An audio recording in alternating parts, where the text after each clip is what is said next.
बाबा साहब अम्बेडकर की 65वीं पुण्यतिथि है। मैं समझता हूं कि बाबा साहब अम्बेडकर भारत के सबसे बड़े सपूत थे। उन्होंने देश का संविधान बनाया। दुनिया का सबसे बेहतरीन संविधान बाबा साहब अम्बेडकर ने हमारे देश को दिया। पूरा जीवन वो दलितों के लिए, शोषितों के लिए लड़ते रहे, संघर्ष करते रहे। और अगर मैं कहूं कि शायद आज तक के भारत के सबसे पढ़े लिखे नागरिक थे, तो मुझे लगता है ये अतिशयोक्ति नहीं होगी। मैं नहीं जानता कोई और भारतीय जिसने इतनी पढ़ाई की हो।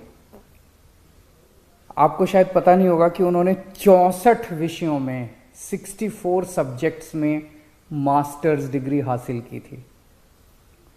एक मास्टर्स डिग्री लेने में नानी याद आ जाती है, एक एमए करने में, एमएससी करने में नानी याद आ जाती है। उन्होंने 64 सब्जेक्ट्स के अंदर मास्टर्स डिग्री हासिल की थी। उन्होंने 2 डॉक्टरेट डिग्री ली थी, 2, एक अमेरिका से और एक इंग्लैंड से। इतने गरीब परिवार से वो आते थे, इतने गरीब परिवार से आते थे, उनके घर में खाने को नहीं होता था। जब वो इंग्लैंड में डिग्री कर रहे थे तो बीच में उनका वजीफा रुक गया, उनको डिग्री बीच में छोड़ के आना पड़ा। और फिर वो यहाँ पे पैसों का जुगाड़ करके दोबारा डिग्री लेने के लिए गए थे। इतना पढ़ाई को इतनी ज़्यादा तवज्जो देते थे। 2 विदेशों से डॉक्टरेट डिग्री ली थी उन दिनों में। आज की डेट में कोई बच्चा अगर फॉरेन में पढ़ने जाना चाहता है, कितना मुश्किल है किसी के लिए फॉरेन में पढ़ने जाना, अमेरिका में, इंग्लैंड में पढ़ने जाना आज की डेट में कितना मुश्किल है। उन दिनों में ऐसा शख्स जिसने 2 डॉक्टरेट डिग्री फॉरेन से ली थी, उनको, और उस जमाने के वो पहले डॉक्टरेट डिग्री हासिल करने वाले पहले भारतीय थे। उनको 9 भाषाएं आती थी, 9 भाषाएं। और उनकी एक पर्सनल लाइब्रेरी थी, किताबों के बड़े शौकीन थे। पर्सनल लाइब्रेरी थी जिसमें 50,000 किताबें थी। उनकी लाइब्रेरी का नाम था राजगीर।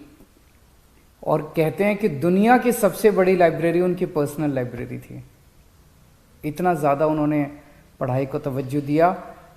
आज वो हमारे बीच में नहीं है, लेकिन भारत नहीं पूरी दुनिया उनकी कितनी कद्र करती है, ये आप इस बात से सोच लीजिए कि लंदन के म्यूजियम में आज कार्ल मार्क्स के बगल में उनकी प्रतिमा लगी हुई है। इतने बड़े भारतीय थे जिन्होंने भारत का नाम पूरी दुनिया में रोशन किया। हम 75वां साल मना रहे हैं आज़ादी का, 75th ईयर ऑफ इंडिपेंडेंस। और इस मौके पे मैं एक बहुत बड़ा ऐलान करने जा रहा हूं कि बाबा साहब अम्बेडकर के जीवन को बच्चे बच्चे तक पहुंचाने के लिए दिल्ली सरकार उनके जीवन पे एक बहुत भव्य नाटक तैयार कर रही है, बहुत बड़े स्केल के ऊपर। जवाहरलाल नेहरू स्टेडियम में दिखाया जाएगा, 5 जनवरी से दिखाया जाएगा। उनके पूरे जीवन के ऊपर होगा, उनके विचारों के ऊपर होगा। इसमें नामचीन लोग इसके साथ जुड़े हुए हैं, इसके डायरेक्शन में, इसके आर्ट डायरेक्शन में, इसके क्रिएटिव में। 100 फुट बड़ा स्टेज बनाया गया है। बहुत ही भव्य नाटक बाबा साहब अम्बेडकर के जीवन पे बनाया जा रहा है। 5 जनवरी को इसकी ये शुरू होगा और 50 शोज इसके कराए जाएंगे।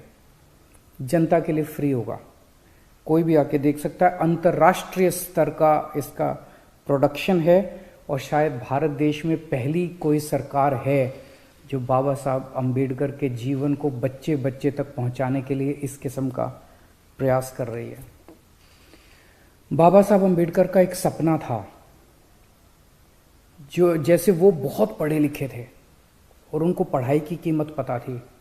उनका एक सपना था कि भारत के एक एक बच्चे को अच्छी से अच्छी शिक्षा मिलनी चाहिए, चाहे वो कितना भी गरीब क्यों ना हो।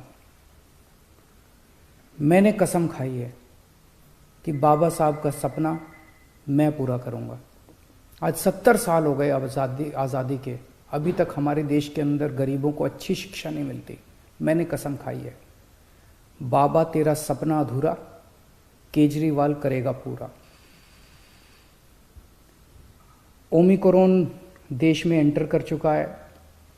कई जगह से खबर आ रही है कि यहाँ भी ओमिक्रॉन के पेशेंट पाए गए, वहाँ भी पाए गए, दिल्ली के अंदर भी पेशेंट पाए गए। लेकिन मैं सबको कहना चाहता हूँ कि पैनिक करने की कोई ज़रूरत नहीं है, घबराने की कोई ज़रूरत नहीं है। मैं इस पे लगातार नज़र रखे हुए हूँ।